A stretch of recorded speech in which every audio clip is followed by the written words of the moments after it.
নমস্কার, আমার চ্যানেলে সবাইকে স্বাগত। দেখো, তোমাদের থার্ড সামেটিভের একটি সংস্কৃত কোশ্চেন নিয়ে আলোচনা করছি। ফুল মার্ক যেটা 70 ছিল।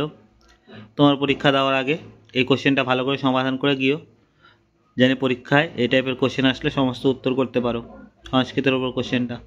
আর এরকম ভিডিও পাওয়ার জন্য, এরকম প্রচুর কোশ্চেন পাওয়ার জন্য চ্যানেলটিকে সাবস্ক্রাইব করে দাও। দেখে নাও ভিডিওটা।